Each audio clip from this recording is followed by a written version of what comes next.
December 16th, 1944.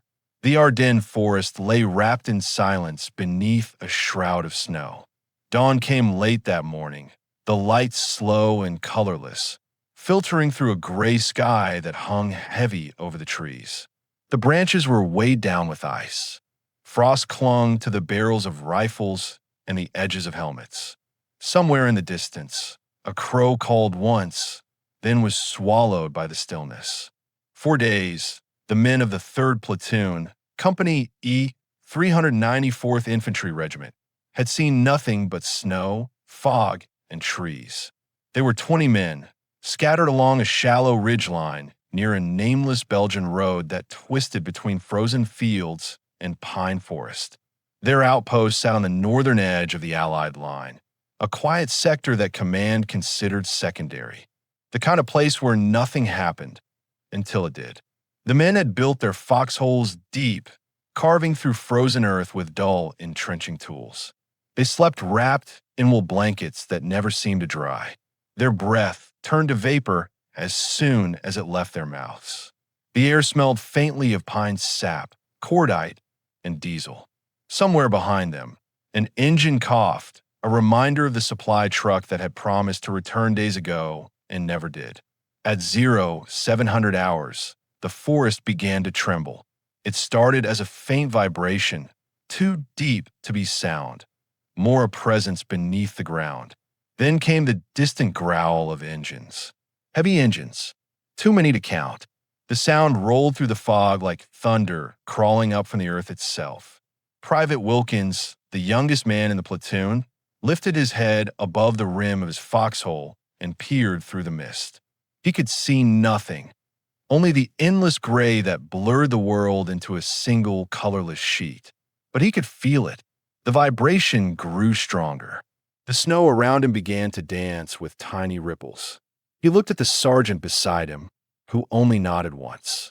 By 0715, the sound became distinct, metal treads grinding against ice, the sharp hiss of exhaust, the faint clatter of chains. Then a smell drifted through the wind, oil and cold iron. The men had heard enough to know what it was. Tanks. The Ardennes had been quiet for weeks. Rumors of German movement were dismissed as winter fatigue or false reconnaissance. But now, on this frozen ridge, 20 Americans could feel the truth crawling toward them through the fog. A panzer column, perhaps dozens of vehicles, was moving west, and their platoon was directly in its path. No one fired. They watched, motionless, as shadows began to form in the mist. First came the silhouettes of trees, then shapes that were not trees. Angular, heavy, shifting with mechanical precision. The ground shook beneath their boots.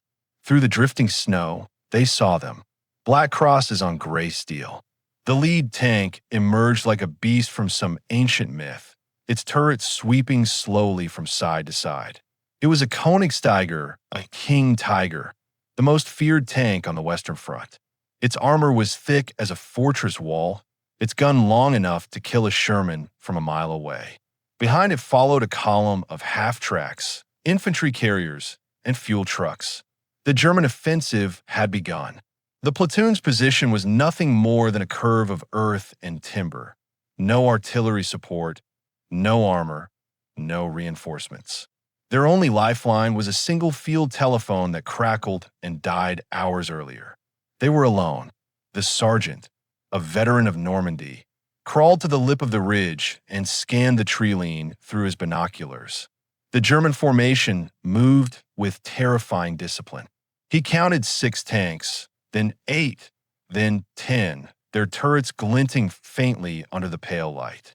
Infantry in white camouflage advanced alongside, rifles slung across their shoulders. He knew they were supposed to fall back. The order, if it ever reached them, would have been clear: withdraw and regroup. But there was nowhere to fall back to, only open ground and a road that led straight into the enemy's path. If they moved, they would be seen. If they stayed, they might stand a chance to delay. He turned back to his men. No words were exchanged, but they understood. Every soldier reached for his weapon. and one rifles clicked in the cold. Machine guns were unwrapped from wet canvas.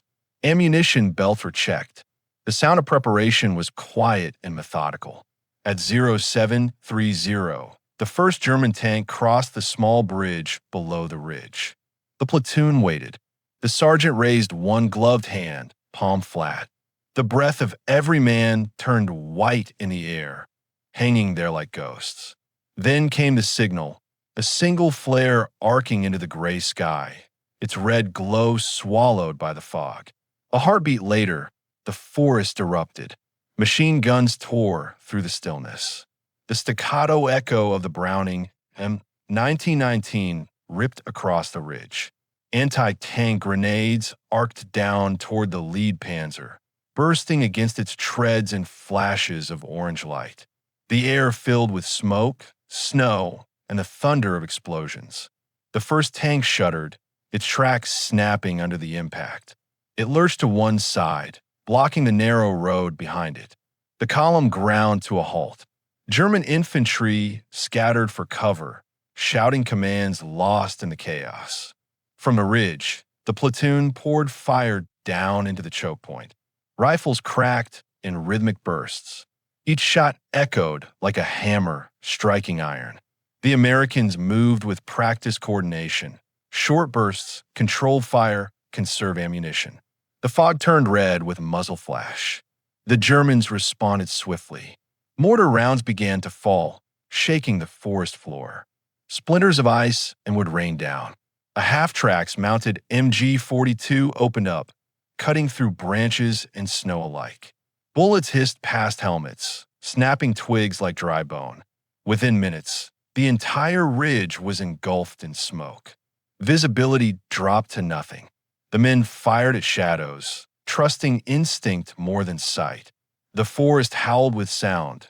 Metal on metal, trees shattering, men shouting. A shell exploded close enough to throw 2 men from their foxhole. The sergeant pulled them back by their webbing, his gloves soaked with snow and blood. He didn't look down. He kept firing. The first hour of the battle passed like a lifetime. By 0830, the platoon's ammunition was half gone. The ground around them was cratered and black. The Germans had brought forward engineers to clear the blocked tank, but every attempt was met with more fire from above. The platoon's position, though fragile, had turned the road into a bottleneck. And that bottleneck was bleeding time. For every minute the platoon held, the German column slowed. Behind it, the entire advance, hundreds of vehicles began to back up. Radios crackled with confusion. Orders contradicted one another. The fog of war had become literal. Still, the Americans held. The forest burned in patches now, black smoke twisting up into the gray sky, flames hissing against snow. The men's faces were dark with soot, their eyes red from the sting of powder. By 0900, the sergeant crawled to the edge once more and peered through the haze. The lead tank was still burning. Its crew lay motionless in the snow beside it. Behind it, another Panzer tried to maneuver, only to slide into the ditch. 2 more were halted by debris. 18 men had stalled a column of nearly 30 vehicles. The cost was written in the snow. Private Wilkins lay silent beside his foxhole, his rifle still clutched in frozen hands. Another soldier, Corporal Davis, worked the handle of his jammed machine gun until his fingers bled. No one spoke. They simply moved, fired, reloaded, moved again. At 0945, a shell burst directly behind the ridge, showering the men with shards of rock and timber. One soldier screamed, then fell silent. The rest kept firing. Time blurred. Minutes became hours. When noon came, the fog began to thin. The full scale of the destruction revealed itself. Smoke curled up from burning tanks. The once pristine snow was black and red. The road below was littered with debris. Helmets, shattered treads, fragments of steel. The sergeant looked down from the ridge and realized the impossible. The German column had begun to pull back. The King Tigers were reversing, their turrets scanning the tree line one last time before retreating into the mist. The platoon had held. 18 men, cut off from command, armed with rifles and courage, had stopped a force 10 times their size. They didn't know how long it would last or if reinforcements would ever arrive. All they knew was that they had done what no one thought possible. They had held the line. As the light faded and the forest grew quiet again, the sergeant sank down in the snow beside his men. He removed his helmet and stared at the ridge, the road, the bodies.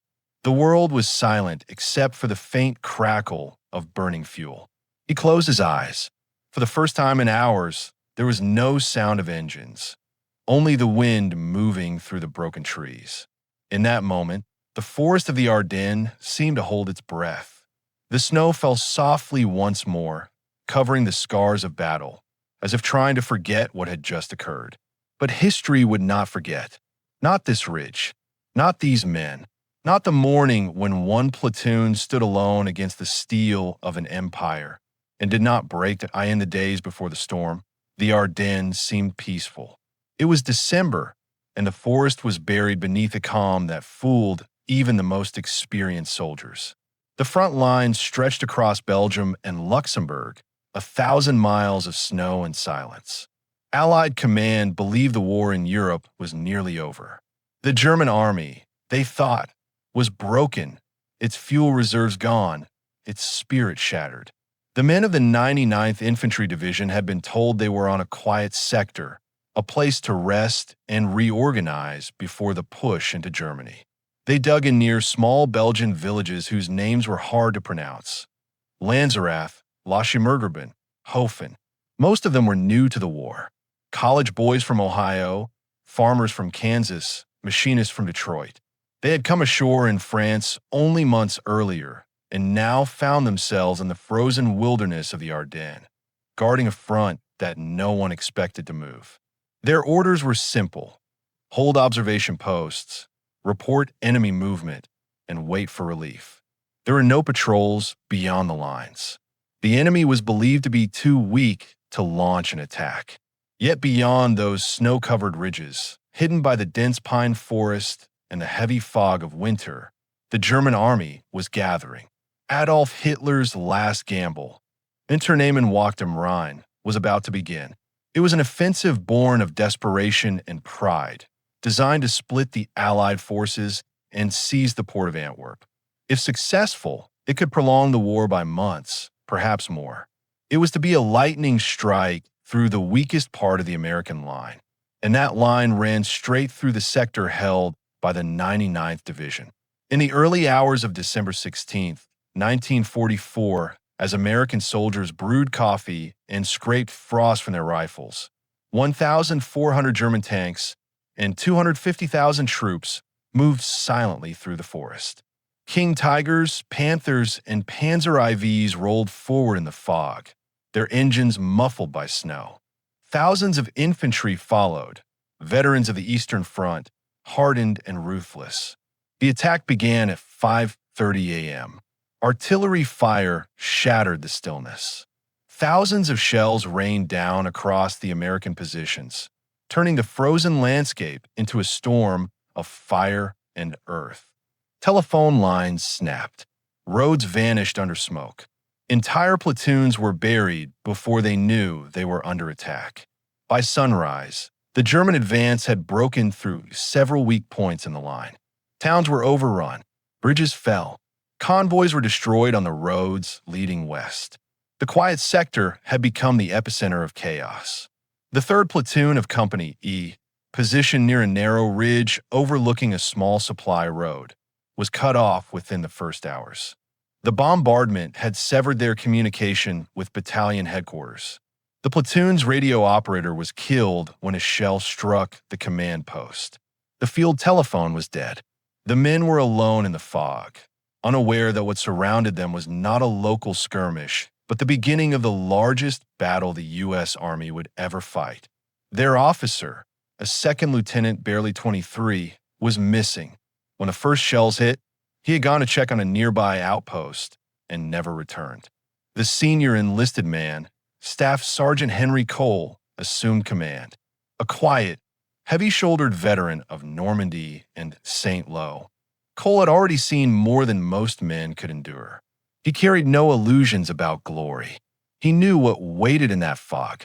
The platoon's position was small, a shallow ridgeline overlooking a road that cut west through the forest. Behind them were several miles of open ground leading to their division's headquarters at Crinkled. Ahead of them, though they didn't yet know it, was an entire armored column of the 2nd Panzer Division. At 0700 hours, the ground began to shake. Cole ordered his men to hold fire until the enemy was close enough to identify. He knew they couldn't stop the advance, not in the traditional sense. They had no artillery, no armor, and only limited ammunition. Their only hope was to delay. Every minute they've bought could mean the difference between an organized defense and total collapse for the divisions behind them. They dug deeper into the frozen soil, reinforcing their foxholes with timber and debris. The snow made every movement slow and painful. The temperature had dropped to 15 degrees Fahrenheit. Their breath froze on their collars. At that moment, these 18 men represented the forward edge of the Allied line. What they didn't know was that they were not alone in the fight to hold the Ardennes. Across the front, scattered platoons and isolated companies were doing the same, clinging to their ground against impossible odds. At Hofen, a handful of men from the 395th Regiment were holding back an entire German battalion. At Lanzerath, another small intelligence platoon was fighting for every tree, every ditch, every yard of snow. But the 3rd Platoon's ridge was uniquely positioned. It overlooked one of the few roads capable of supporting heavy armor. If that road fell quickly, the German tanks could reach the Meuse River within days. From there, the way to Antwerp would be open. Unknowingly, this small American unit had become a cornerstone in a wall that could not afford to crumble. As the morning wore on, the mist thickened. The men could see only a few yards ahead. They listened to the distant rumble of engines and wondered how close they were. Some prayed. Others stared at the frozen tree line, trying to imagine the face of the enemy they could not see. By 0800, when the 1st Panzers appeared, the German offensive was in full motion. In the hours that followed, the entire Allied front along the Ardennes would buckle. Roads choked with retreating vehicles. Field hospitals would be overrun. Command posts would lose contact with their units. But on that ridge, those few soldiers stood firm. The decision to hold was not born of orders. It was born of instinct. The sergeant knew that falling back meant being overrun in the open. Holding meant at least forcing the Germans to fight for every yard. And fight they did. The first exchange that morning was brutal and brief. The Americans opened fire from concealed positions, their machine guns cutting into the leading vehicles of the column. The surprise halted the German advance long enough for chaos to spread down the line. Radio confusion turned to panic. Every minute counted, unseen to the men in their foxholes. Miles behind them, Allied headquarters was struggling to understand the scale of the attack. Reports were fragmented, contradictory. It was said that small groups of Americans were delaying entire regiments, but no one believed it at first. How could a handful of men stand against armor, artillery, and thousands of troops? Yet, as hours passed, the evidence became undeniable. German divisions were stalled where they should have been advancing. Their timetables were collapsing. Roads were jammed with wrecks. Commanders cursed into radios that carried no answers. What had seemed like an unstoppable assault was meeting pockets of resistance, small, stubborn, and inexplicable. The ridge held by Cole's platoon was one of those pockets. Their stand, though unknown to most of the army, would become one of many invisible victories that saved the Western Front from collapse. By midday, the 3rd Platoon had already done what command considered impossible. They had halted the advance of a panzer column for nearly 5 hours. No reinforcements had come. No relief was in sight. But their fire had bought time for other units to withdraw, regroup, and establish new defensive lines. Each passing hour carried a higher cost. Ammunition dwindled. Medical supplies ran out. Snow mixed with blood in the foxholes. But still, they refused to abandon their position. The sergeant's orders never changed. Hold, not for victory, not for glory, but because someone had to. Behind them lay thousands of lives, clerks, medics, mechanics, all counting on those few men to give them the chance to survive. The fog thickened again that afternoon. The sound of engines grew louder, closer. Somewhere beyond the trees, the Germans were reorganizing. The brief lull in the fighting was over. When darkness came, the forest glowed faintly with the fire of burning armor. The wind carried the smell of smoke and oil. In the distance, the sergeant could hear the faint metallic echo of treads turning once more. The panzers were coming again, and the ridge would have to hold. The night pressed down on the forest like a weight. The temperature dropped below 10 degrees, the air so cold it seemed to steel sound itself. The men could no longer feel their fingers. The snow inside their boots had turned to ice. Every breath stung. Frost formed on the barrels of their rifles, on the edges of helmets, on the blood that clung to their sleeves. The ridge was a grave of broken trees and blackened snow, lit only by the dull orange of burning armor in the valley below. The first attack had been beaten back, but no one mistook it for victory. The Germans would return. They always did. The enemy never stopped at one assault. They regrouped, recalibrated, and came harder the next time. The Americans knew that as surely as they knew the cold. Hours passed in silence. Occasionally, a distant explosion echoed through the woods. Not close, but close enough to remind them that the battle stretched far beyond this ridge. Somewhere out there, an entire army was moving, blind in the fog, driven by orders from men who had never seen this place. Sergeant Cole crouched at the edge of his foxhole, binoculars pressed to his face. The smoke had thinned slightly with the wind, revealing the road below, a road now littered with wrecks and the dead. A king tiger still smoldered, its black hull tilted into the ditch where its treads had failed. German engineers moved like ghosts between the carcasses of vehicles, cutting away chains, dragging fuel drums, trying to clear the path. Cole lowered the binoculars. He counted again. 3 tanks still intact, another 4 stalled but likely reparable, dozens of infantry regrouping along the tree line. The Germans weren't retreating. They were preparing. He turned his head toward the small radio buried beneath a tarp. It hadn't made a sound since the first bombardment. No static, no signal, no word from command. The platoon was still cut off. By dawn, the snow began to fall again, soft, slow, deceptively peaceful. The landscape turned white once more, as if the night's destruction had been erased. But beneath that layer of snow, the scars of battle remained. The ground was cratered, the trees shredded. The silence was a lie. At 0630, the stillness broke. A single artillery round screamed overhead and exploded behind the ridge, showering the men with frozen dirt and fragments of rock. Another followed, then another. Within seconds, the forest was alive with sound again. Explosions, cracking branches, the deep concussive thud of mortars. The second assault had begun. The German bombardment was methodical. Each shell landed closer to the American positions, walking the fire up the slope like a giant hand pressing down. The air filled with smoke and snow. Men buried themselves deeper in their foxholes, teeth clenched, waiting for the moment the barrage would stop and the tanks would come. When it did, the silence that followed was almost unbearable. Then came the engines. The second wave was larger than the first. Cole could see at least 5 panzers moving through the fog, their engines growling, their treads grinding through ice. Infantry followed close behind, advancing in white winter camouflage. They moved with precision, rifles ready, methodical, confident. Cole gave the signal. Machine guns opened fire, cutting through the first line of German infantry.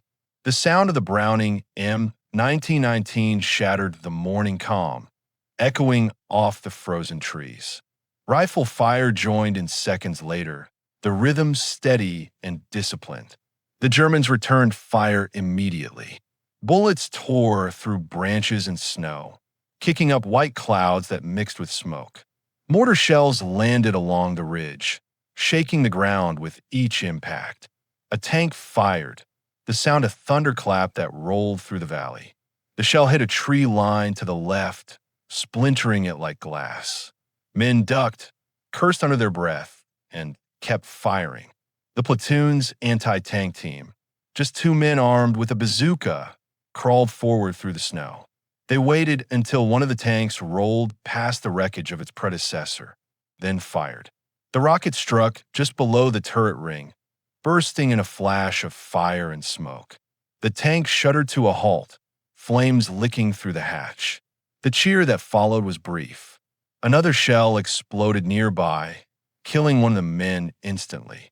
The survivor dragged himself back, dazed, blood streaking down his face. The Germans pushed harder. Their infantry began to flank the ridge, using the ditches and low ground for cover. Cole shouted orders over the gunfire, his voice drowned by the roar of engines. The Americans shifted fire, adjusting their line to meet the new threat. For every German that fell, another took his place. The platoon was being surrounded. By 800, the situation had turned desperate. Ammunition was running low. Their .30 caliber machine gun had overheated. The medic supplies were gone. One man lay on his back in the snow, staring blankly at the sky, steam rising faintly from the wound in his chest. Cole knew they couldn't hold forever, but they could still hold now. He moved from foxhole to foxhole, checking on his men, his breath visible in the cold. Each face he saw was pale, hollow-eyed, but unbroken. These were not men fighting for orders or strategy. They were fighting for each other, for the man beside them, for the line that could not fall. The German tanks closed in, their guns elevated, searching for targets.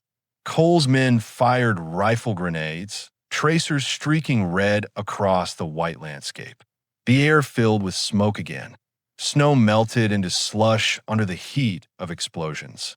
One tank, a Panther, began climbing the slope, its treads biting into the frozen earth. Cole watched through his binoculars as it advanced. 50 yards, 30, 20. He could see the driver's viewport, the commander's hatch. He could hear the grinding of gears, the hiss of exhaust. He waited until the tank was nearly on top of the ridge, then signaled. A single soldier crawled forward with a satchel charge, one of the last they had. He pulled the pin and slid down the slope toward the tank. The explosion tore through the air, the shockwave rippling across the ridge. The tank burst into flame, the blast throwing debris into the sky. For a moment, the forest went silent again. The men stared down through the smoke at the burning wreck, its turret blown open. The soldier who had carried the charge was gone. Nothing remained but a dark crater in the snow. The Germans hesitated. The burning tank blocked the path, the flames casting flickering light through the fog. Then, as if the forest itself drew breath, the attack stopped. The remaining vehicles began to reverse, covering their retreat with sporadic fire. By mid-morning, the sound of engines faded once more into the distance. Cole stood on the ridge, his body shaking from exhaustion and cold. He could feel the weight of what they had done and what it had cost. 11 men were still alive. They had held again. Down in the valley, the road was impassable. 3 tanks burned. The snow was black with soot and oil. Dozens of German bodies lay scattered across the field. The road that had been meant to carry the Panzer Division west was now a graveyard. The platoon had delayed an entire armored advance for nearly 24 hours. Behind them, miles away, Allied units were fortifying new lines. Commanders who had written off the northern sector as lost were suddenly realizing they had time. Time bought by men they had forgotten. Cole didn't know any of this. He only knew the ridge, the snow, and the silence. He sat down beside his rifle, the metal cold against his gloves, and looked out over the forest. The fog was lifting, revealing the full scale of the destruction. Somewhere beyond the trees, the German army was regrouping. The next attack would come soon, heavier, more coordinated, unstoppable. But for now, there was only quiet. The men did not cheer. They did not speak. They simply waited, watching the horizon. The day was not over. The war was not over. But something had changed in the forest that morning. The myth of the unstoppable German war machine had met the immovable will of 18 men, and it had blinked by mid-afternoon the light was already fading. The short December day bled out across the snow, and a gray twilight settled over the ridge like a shroud. The forest was quiet again, but it was the wrong kind of quiet, the kind that comes before something terrible. Far to the east, the men could hear the low hum of engines, the occasional clang of metal on metal. The Germans were regrouping. They had tested the line twice and failed, and now they would come with everything. Cole knew what that meant. He had seen it before in Normandy, the moment when the enemy stopped probing and decided to crush. He looked around at what remained of his platoon. 11 men, all pale with exhaustion, hands raw and trembling. No one had slept in 2 days. The machine gun barrel was warped from heat. Ammunition belts lay empty in the mud. Each man had perhaps 20 rounds left. There would be no resupply, no reinforcements. The wind shifted and brought with it the smell of diesel and pine smoke. Cole could taste the fuel on the air. He pressed his back against the icy earth and waited. Snowflakes drifted down through the smoke, glowing faintly orange in the light of the burning wrecks below. At 1,600 hours, the first flare rose over the trees, green, hanging for a moment before fading into the cloud. Then the forest moved. Dozens of shapes emerged from the mist. Infantry in white parkas, helmets dusty with snow, moving forward in silence. Behind them came the tanks. 5, then 6, their guns already elevated.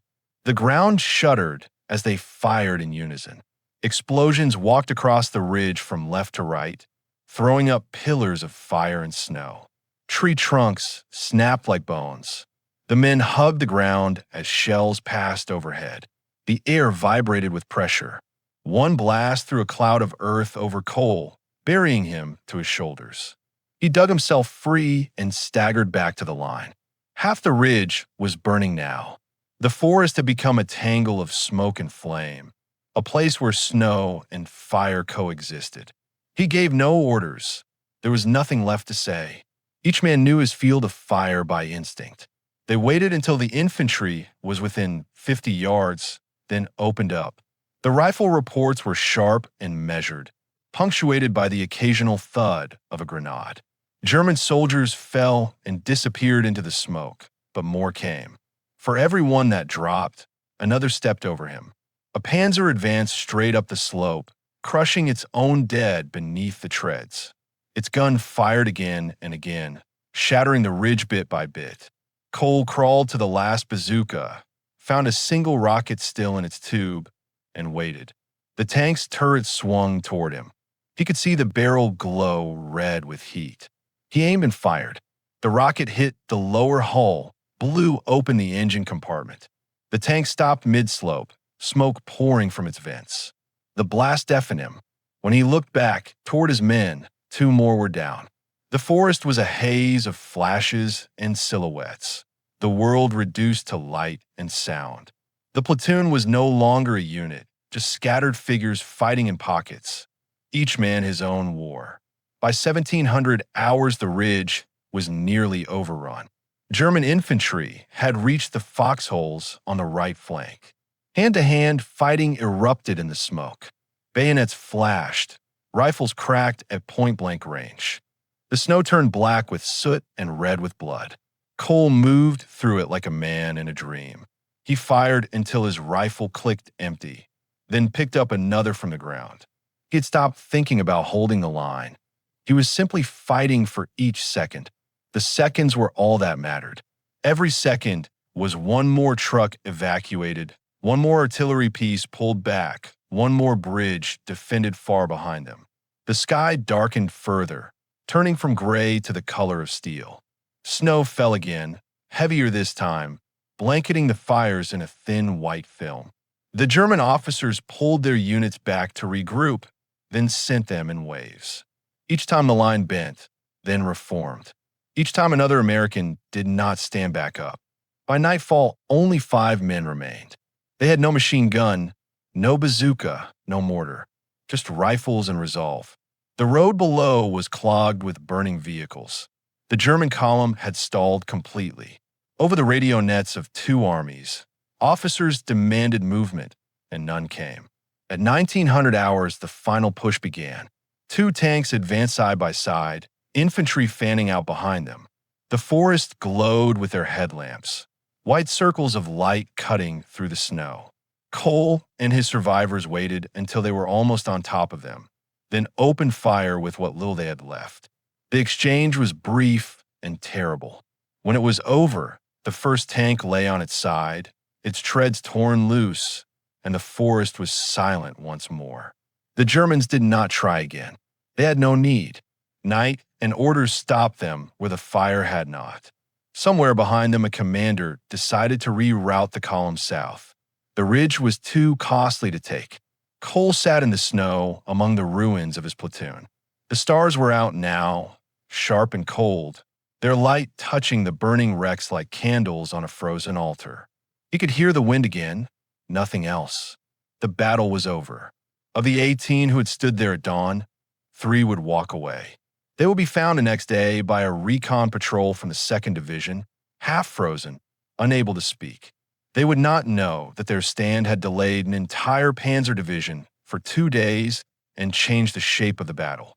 The ridge was silent now, a line of shadows against the snow. The forest still smelled of cordite and burning fuel. Above it all, the moon rose, casting a pale light over the road below, a road that no army would ever forget. When the snow melted in the spring of 1945, the Ardennes emerged like a ghost from beneath its white burial cloth. The trees were bare and blackened, their branches twisted by fire. The fields were scarred with the tracks of tanks long gone. Helmets lay half buried in thawing mud. Spent shells glittered faintly in the morning frost. The war had passed through, leaving behind only silence. The ridge where the platoon had made its stand looked smaller now, almost unremarkable, just another rise of earth among countless others. The craters had filled with water, reflecting the gray Belgian sky. The snow had washed away the soot, the blood, the footprints of men. Yet beneath the soil, the memory of what had happened there endured. When the recon patrol first returned after the battle, they found 3 survivors, frostbitten, delirious, barely conscious. They spoke little. Their words came slowly, haltingly, as if even memory was too heavy to lift. They tried to explain what had happened, how they had held the ridge against an armored column, how they had watched friends die one by one. But there was no frame of reference for such things. The patrol leader simply wrote in his report, "Position held. German advance halted." That was all. 2 lines of text to describe 48 hours of defiance. By the time the war ended in May, the names of the men from the ridge were already fading among the tens of thousands lost in the final winter. Their stand was never broadcast on the radio. No photographs existed. No war correspondent had been there to witness it. In the vast machinery of the conflict, they were a forgotten gear, unseen, but indispensable. Yet history has a way of remembering the places where courage and necessity meet. After the war, the ridge was marked on military maps as an observation point. Decades later, when historians pieced together the chaos of the Ardennes campaign, they found records of an unexplained delay in the German advance, a 2-day gap that had forced entire divisions to reroute south. That delay, they discovered, matched the timeline of one small American platoon that had never been reported missing, but never returned to its parent company either. Letters began to surface. Family correspondence, unit diaries, fragments of stories told by veterans over kitchen tables. Slowly, the outline of what had happened came into focus. The fog of war thinning just enough for memory to breathe again. Among those who returned, Sergeant Henry Cole lived long enough to see peace. He went home to Ohio, married, raised 2 sons. He rarely spoke of the ridge. When asked, he would pause for a moment, as if listening for the echo of distant engines, and say only, "We did what we had to." He died in 1973, his service record listing his final battle simply as Ardennes, December 1944. The others scattered across America, farmers, mechanics, teachers, each carrying the same silence inside them. They never called themselves heroes. They never thought they'd change the war. But every winter, when snow began to fall and the world grew quiet again, something in their eyes would change, as if they were looking through time back to that ridge where the world had stopped moving. In Belgium, the forest grew back. Young pines rose where craters once were. The road, repaired and widened, became just another route between small villages. But sometimes, after heavy rain, fragments of rusted steel still surfaced in the soil. A buckle, a bullet casing, the corner of a crushed helmet. The past does not vanish. It sleeps beneath our feet. In 1989, a small memorial was erected at the site. It stood no higher than a man's chest, a block of granite with a bronze plaque. The inscription was simple: to the men who held this ridge, December 16th to 18th, 1944. Each year, veterans and locals gather there when the snow falls. They bring candles, small flags, a few words spoken softly in the cold air. Some are too young to remember the war. Some come because their fathers or grandfathers told them a story once, half whispered over the years. They look out across the forest, quiet now, peaceful, and try to imagine what it sounded like when the sky burned and the earth shook. They cannot. No one truly can. Only the land remembers. The wind that moves through the trees still carries a faint metallic scent, the ghost of iron and smoke. At night, when fog rolls in and the moonlight falls pale on the snow, locals say you can almost hear it: the echo of engines, the crack of rifles, the murmur of men holding their ground. Perhaps it is imagination, or perhaps some battles never really end. The world today speaks of the Ardennes as the Battle of the Bulge, a clash of nations and generals. But beneath those sweeping names lie moments smaller and more human. A handful of men, alone in the cold, doing what they believed was right. Their courage was not born of glory or strategy, but of necessity, of refusing to take one step back when everything told them to run. In the decades that followed, armies would rise and fall, new wars would come, new names would be written in stone. Yet the essence of that ridge, its defiance, its stillness, remained unchanged. If one were to stand there today, on a quiet winter morning, the forest would look almost the same. The air would bite with the same cold. The snow would fall the same way, soft and unending. Birds would call in the distance. And if you listen long enough, you might hear it. The whisper of men who once stood here, their breath turning to mist in the frozen dawn, their rifles steady, their hearts unyielding. They were ordinary soldiers placed in an impossible situation. They did not surrender. They did not retreat. They held the line. And in doing so, they changed the course of a war they would never truly understand, and left behind a silence that still speaks, not of victory or defeat, but of what it means to endure. The forest is quiet now. The snow has covered everything. The ridge sleeps once more beneath a blanket of white. But beneath that silence, history breathes, patient, eternal, waiting to be remembered. Because somewhere in that endless winter, when the sky turned to fire and the world seemed to end, 18 me,